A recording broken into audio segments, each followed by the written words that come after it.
Sis, let's be honest. Loving him felt like a full-time job. You poured your heart, your time, your energy into someone who may never meet you where you are at. And somewhere along the way, you stopped noticing what you were losing. You're losing your voice, you're losing your time, you're losing your peace, you're losing your joy, you're losing your stability. This episode isn't about blame. It's about recognition, about seeing clearly how much love we can give before we start losing ourselves.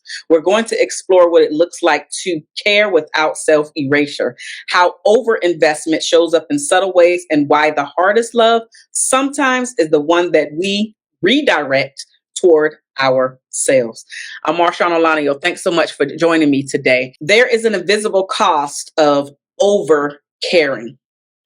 Emotional exhaustion often masks itself as commitment or loyalty. Constantly prioritizing him can leave your needs unmet. Like when you're staying up late waiting for his texts that never come through, especially when you have an early morning, a meeting, just whatever the early morning is. You're waiting for him to call you back. It might not be a text, it might be a call. You're waiting for him to pick you up for a date. You're just waiting. According to Psychology Today, 68% of professional women report feeling drained by over investing in partners who are emotionally unavailable. That is a high percentage. Don't be a part of the 68% of women that are doing this. We're not feeling drained anymore by over investing our time, our energy, our effort into someone who does not want us to do that for them, to them in that way. It's okay. Understanding what's happening, knowing that there is a cost to you over caring. Now it's time for you to take that power back, because now you know. This may be a reason why I'm always tired. This may be a reason why I'm always frustrated. This may be a reason why I'm feeling like I'm giving, only to never receive anything back for my investment in him. It's okay. We're not blaming. We're not shaming. Just recognizing what's happening where you're at. Another thing that came up is how hope blinds us to reality. Now, I've been bringing up hope and fantasy versus reality over these past week. This week is no different, because I want you to hear this and I want you to understand what's actually happening. Hope can blind us from the reality. The memory loops that I talked about last week can blind us from the reality of what's happening today. When you hold on to what could be, right? The version that you visualize could be if only he just communicated better. If only he just actually filled out the applications to the links that I'm sending him. If only if only he just, right? We could be. When you stay in that what we could be, you ignore what is. The real version of who he is today. Hope becomes a lens that filters out red flags. We don't want to filter out the red flags. We want to actually we want to clearly understand and see that this thing that he is doing or consistently doing is a red flag. And then you have to ask yourself, if he never changes this very thing, if he never becomes the man that I see the potential that he has, is this going to affect my life where I'm feeling like I settled? Is this going to affect my life where I'm feeling like I could have chose better? Is this going to affect my financial stability because now I'm taking care of literally another child? We have to ask ourselves the deeper long-term questions and not just staying right where it's at. We have to see the future. We do, with this person that we're trying to build a life with. We have to think about the characteristics and morals. Are they in alignment, right? We cannot stay stuck on his potential and allow hope to keep us blinded from who he truly is today. Again, this is not for men that are actively working towards something, but they haven't reached said deadline or said goal yet. Not talking about them. I'm talking about the men that can talk a great diggity doggone game, but does nothing with it.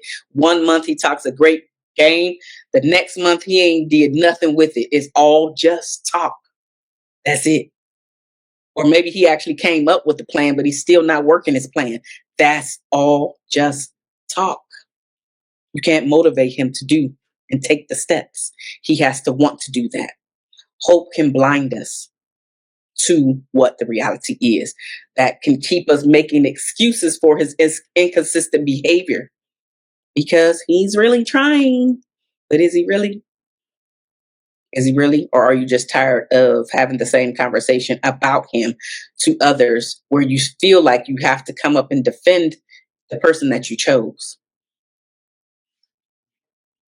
Another thing, there's a subtle shift from partner to now he becomes a project.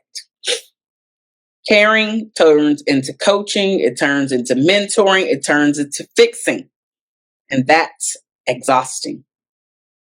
It's okay to be a mentor sometimes. It's okay to be a coach sometimes. It's okay to even fix sometimes. That shouldn't be the standard in your relationship. Because, as I mentioned before, now this becomes one-sided when it comes to the emotional aspect of your relationship. You're his emotional support, but when it's your turn to lean on and have a shoulder to cry on, he's nowhere to be seen. He's shutting down the conversation. He's literally walking out of the room because he can't be there for you in the way that you want him to be there for you, the way that you believe he can be there for you.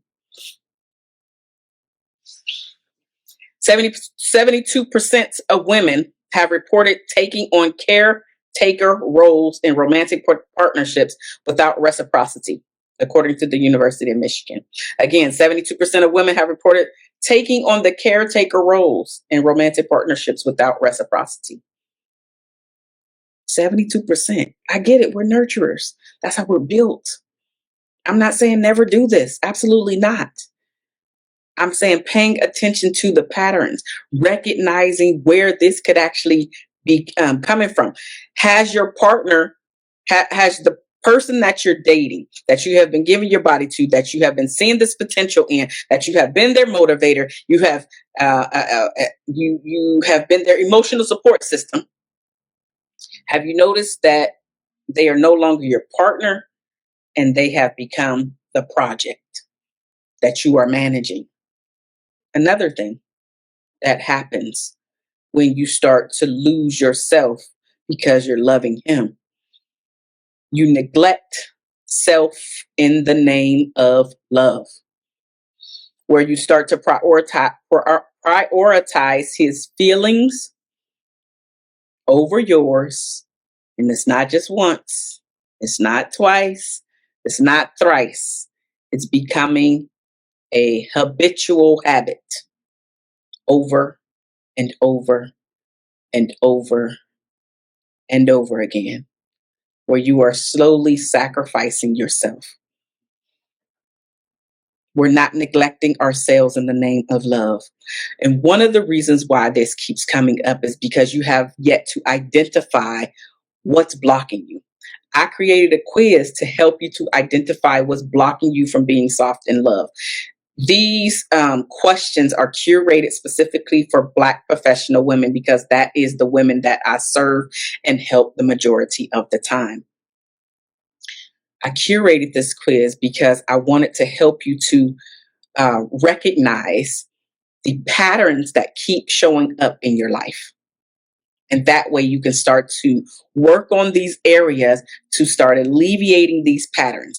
Not only will you get the results on where you fall and what your archetype is, you'll also receive a 3-page action plan that's going to help you. So now you know where you're at, what your archetype is, and what's blocking you from love. And now you have a 3-page action plan that's going to give you some steps to say, start doing this. If you're here, start doing this. If you're here, start doing this.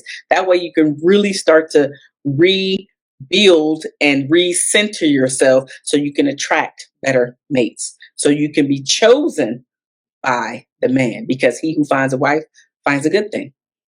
You don't have to be out there looking and searching. He should be looking and searching for you. But a lot of the reason why that is not happening is because the deeper inner work that I help my clients with coming face to face with, you have to start working on that. You have to start really recognizing these patterns and seeing why you have yet to get to the next level. The link is in the description box. The link is in the first comment. The link is in the show notes, depending on where you're watching and listening from, listening to this at. Let's jump back into some other things that are coming up when you're losing yourself by loving him. One of the other things that comes to mind is that there is an emotional debt that we accumulate when we're loving him and we start to lose ourselves. Every unspoken boundary or compromise creates internal debt. The debt starts to compound, leaving you feeling emotionally bankrupt. Saying yes to things that make you uncomfortable because you don't want to upset him is only going to keep you in this cycle of your emotional state not being met, where you feel emotionally bankrupt. According to APA, 65% of women report feeling emotionally withdrawn after repeated compromises. See, the more and more that you compromise in your relationship, the more and more you think about his feelings before your own, the more and more that you keep giving repeatedly, putting your stuff on the back burner to make sure he's taken care of, you feel emotionally overdrawn. And if he's not giving those emotional, where he's basically putting back into you emotional. So now there is a deposit. That's the word I'm looking for, where he is depositing emotionally into you. You are always going to feel overdrawn. You're always going to feel like I just can't do nothing right, because you're withdrawn and you're with a partner. Let's be real. You're with a partner that either doesn't want to give you the emotional attachment, stability, feelings, or just doesn't care. You could recognize whichever one it is. But at the end of the day, if he's not pouring into you like you're pouring into him, you will feel emotionally overdrawn. It has to be reciprocated. Otherwise, you become and stay the coach, the mentor, which is where the connection is detaching. And the two of you are detaching from one another, and you're getting further apart versus coming together, because he's doing his work. He's doing exactly what he said he's going to do. He's bringing about the provision. He's bringing about the protection. He's bringing about the stability. And you're there to be his helpmeet. Again, this is for marriage. That word helpmeet is not for your boyfriend. It's after you two have already built something. Another thing where you're losing yourself is because you're not recognizing the patterns. I just talked about taking the quiz. That's going to help you to recognize the patterns. And not only just recognizing the patterns, if we could do better by recognizing the patterns before they become habits, that will help all of us out even better. For instance, like looking for signs that caring has become self-neglect, right? Like you're chronically tired, or fatigue is what they say. There is some resentment that's starting to build up within you because you're in this relationship. Because you're recognizing patterns like, oh boy, here we go again. He said he was going to do, he started to do, and now he stopped. There's a loss of joy when this person is around, in your space, in your face. Constant arguments, constant pissed off, constant disconnected because the two of you are not on one accord. Recognizing the habits before they become, recognizing the patterns before they become habits is one of the ways where you don't have to lose yourself in order to love him. Noticing you stop asking for what you want because he hasn't shown initiative. Have you noticed that you used to ask him to take you out on dates? And before it was always something, you still never went, but before it was, you at least got a reason as to why he hasn't taken you out in a while. And now he just goes radio silent or ignores you or walks out the room or changes the subject or in some way gaslights you.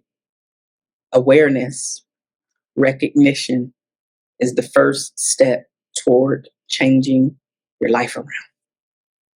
Recognizing the patterns before they become a habit is going to help you keep yourself, not lose yourself because you're giving the love to him. Then there is the understanding that you can love yourself enough by taking a step back. Reclaiming your heart does not make you selfish. It starts to make you whole again. Distance is sometimes the only way to truly assess alignment. Choosing to stop chasing someone who consistently misses emotional cues, for example. Distance is sometimes the only way to truly assess alignment. When I'm working with a client, and especially those who are newly dating, this is something that I specifically tell them to do. Assess. Distance yourself. Stop showing up as much just to see what happens. It's not necessarily gain, but you do want to see what's going to happen. If the two of you were talking about a breakup, okay, distance yourself. Because the distance is going to really allow the two of you to evaluate if you two want to come back together. When you're distancing yourself, you're not just distancing yourself for the sake of, I'm going to show you. Oh, no, I can show you better than I can tell you. What you should be doing, what I highly recommend that you do in your distance, is to evaluate if you should go back, if that opportunity opens up, if you should close the door and not worry about getting closure. If he asks for distance, you should absolutely give him distance. And in the time that the two of you are no longer together, you should be evaluating if this person was really the person that you should give your time, energy, and effort to. If this person is somebody that you really should be thinking, I actually want to spend the rest of my life with this person. I want this person to be the father of my child or children. I want to nurture him. I want to be there in a way where I've never been able to be there for anybody else. I want to be softer. Like, he really does make me feel great when I'm with him. I feel like I can let down my guard because I trust. Or the opposite, like really evaluating the relationship and the type of man that he actually is, and watching to see what happens next. The watching to see what happens next does not mean that you're not putting yourself out there. There may be some healing that needs to go on because of the grief. I get that. So I'm not saying just jump back out there and start dating. No. A lot of us would do well and do better in our next relationships if we did this step right here.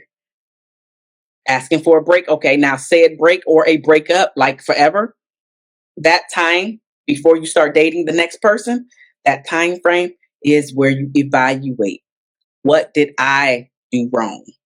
What did I contribute to this relationship or marriage not lasting? It could be as simple as the choice in partner. You got chosen, but you also chose. It could be like the story I was talking about not too long ago, the red flags. I ignored all them damn red flags. It could be, you know what? I never did start working on myself, my inner work, asking myself the tougher questions, going through therapy, working with a coach, really getting down to the root as to why I am who I am, why I show up the way that I show up, why I'm in my masculine versus my feminine, why I can't shut things down. Like all of the things that you can think of that has been really playing a part as to why your relationships have gone the way that they've gone. All of those things should be evaluated in the time where you are not in a relationship. So when said relationship comes back around, opportunity comes back around, you have identified who you are, why you are. You have identified areas of weakness, and you have started working on areas of weakness. And number 4, you're ready to share openly and honestly who you are when the next person comes. Like, this is me. Essentially, take it or leave it. I'm not hiding. You don't have to hide. You are special just because you're here. You do not have to love him and lose you. I work with plenty of clients that have been in relationships and um, toxic relationships that haven't worked out. And they'll come to me and say, I really don't know who I am. I've lost myself because I was doing so much for him, and maybe they had a family together. So now they're doing so much for the kids. And she takes a back seat to everybody else's needs, everybody else's wants, and losing herself because her identity outside of having a family, outside of being a mom, outside of being a wife, has now disappeared. You don't have to lose all of you or even pieces of you to love him. Nor should you ever believe that you have to.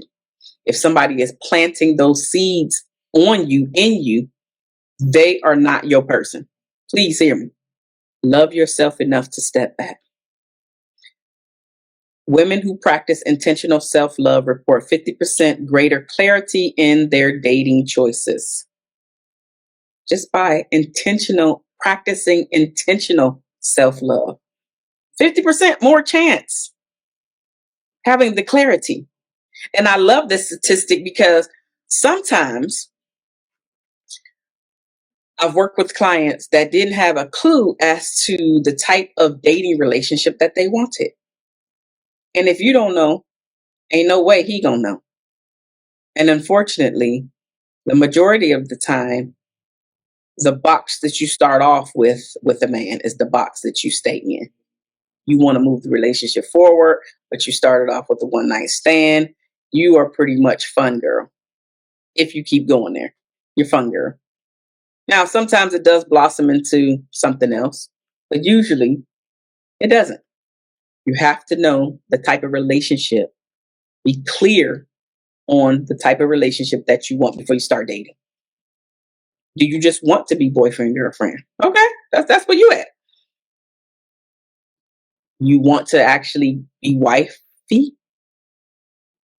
You want to, be mother of his child or children? You have to know these things before you start because that's a part of your values, right? Meaning you get into a relationship and then you have no idea if this person ever wants kids. Misalignment. You have no idea if this person wants to be married. Misalignment. You have no idea if this person actually likes women or really underlying hate women. Misalignment. You have no idea if this person wants to have a relationship with God, but you know in your heart of hearts you do. Misalignment. You know that you like to save and invest so you can build an empire, and he just spending every damn thing. But you don't know that because you ain't had no conversation. Misalignment. So where are his values at? Where are your values at? Being clear on these very things is going to help you to block, eliminate a lot of the riffraff. Because when you have clarity, the riffraff honestly starts to eliminate itself. But if you don't know, you're just going along with somebody else's program. And when you're just going along with somebody else's program, what happens? Usually you lose out. You don't get what you want because you may even be afraid to ask for what you want. Because instead of having or waiting for a healthy man that's ready to stand in the type of relationship that you want to be in, you'd rather have somebody versus nobody. When in reality, you still got nobody. You have somebody for the moment. But the very thing that you are trying to avoid, which is a breakup or even a divorce, is the very thing that is going to happen. I love you, babe. I just want to let you know. This ain't about blaming or shaming. It's about recognizing, becoming more aware of what's actually happening and where things are. You don't have to lose yourself. Taking a step back is you starting to love yourself and watching to see what happens next. Another thing is recognizing the difference between compassion and enmeshment. Compassion uplifts without absorbing their issues. Enmeshment traps your energy in someone else's growth or their drama. For example, supporting him emotionally while keeping your boundaries clear versus doing his emotional labor for him. You cannot. It's okay to uplift him. It's not okay to absorb his issues. It's okay to show the compassion, right? That's the uplifting. But we ain't absorbing nothing. That's his stuff. That's his cross to bear. You don't have to carry his cross. He got to carry his cross. You don't want your energy to be trapped over there with somebody else that can't get their stuff together. That's his stuff. That's not your stuff. That's his stuff. Allow him to carry his own cross. Finally, redirect your love towards yourself without feeling guilty. Recognizing what's actually happening. Self-love is the foundation for every healthy relationship. Learning to care for yourself first creates a magnetic aligned energy for future love. Again, this is the area that I work in when I work with my clients. We talk about self.